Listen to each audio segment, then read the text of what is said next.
Now let's talk about a very important concept in organic chemistry, hybridization and shapes. Now hybridization को हम detail में study करेंगे in first year chemistry portion. यहाँ पर हम सिर्फ हाइब्रिडाइजेशन को इतना डिस्कस करेंगे जितना हमारे लिए ज़रूरी है। ऑर्गेनिक केमिस्ट्री में हमें मेजरली कार्बन देखने को मिलता है। नाउ कार्बन बनाता है 4 बॉन्ड्स। ये 4 बॉन्ड्स ऐसे हो सकते हैं कि चारों बॉन्ड्स सिंगल हों। ये 4 बॉन्ड्स ऐसे भी हो सकते हैं कि एक बॉन्ड डबल हो जबकि 2 हों सिंगल। ये 4 बॉन्ड्स ऐसे भी हो सकते हैं कि दोनों हों डबल। और ये 4 बॉन्ड्स ऐसे भी हो सकते हैं कि एक बॉन्ड ट्रिपल हो और एक बॉन्ड सिंगल हो। तो न्यूट्रल कार्बन 4 बॉन्ड्स बनाएगा जिसकी ये 4 पॉसिबिलिटीज़ हैं। Now neutral carbon will form 4 bonds.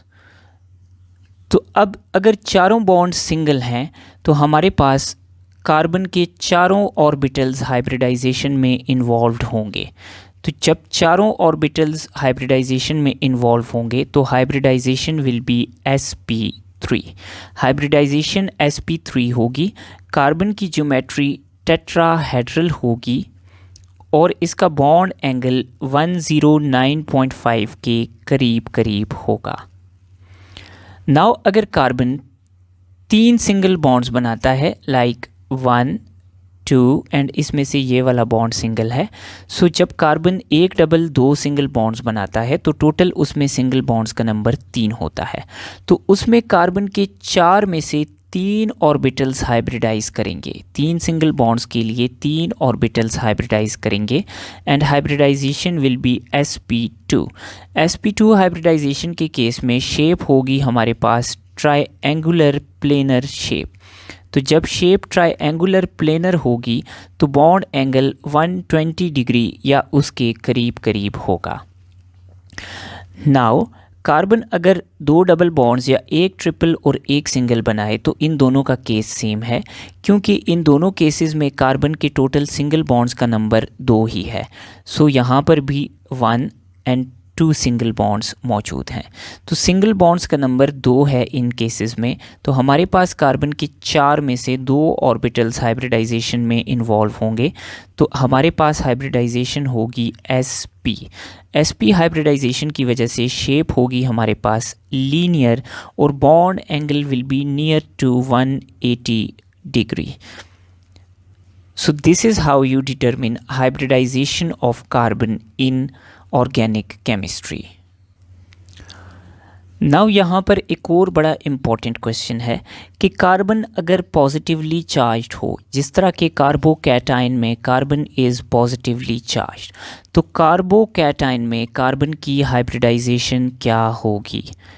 या इसके अलावा हम कह सकते हैं कि कार्बन अगर नेगेटिव आयन बनाए तो कार्ब एनायन हम इसको कहेंगे। तो कार्ब एनायन में कार्बन की हाइब्रिडाइजेशन क्या होगी? सो टॉकिंग अबाउट कार्बोकैटायन, तो कार्बोकैटायन में कार्बन के 3 सिंगल बॉन्ड्स हैं जैसा कि हमें नज़र आ रहे हैं। सो इसकी हाइब्रिडाइजेशन होगी sp2। कार्ब एनायन में कार्बन में 3 सिंगल बॉन्ड्स हैं लेकिन एक लोन पेयर भी मौजूद है। तो इस लोन पेयर की वजह से एक ऑर्बिटल लोन पेयर को भी ऑक्यूपाई करेगा। तो टोटल 4 ऑर्बिटल्स हाइब्रिडाइजेशन में इन्वॉल्व होंगे। तो कार्ब एनायन की हाइब्रिडाइजेशन होगी sp3।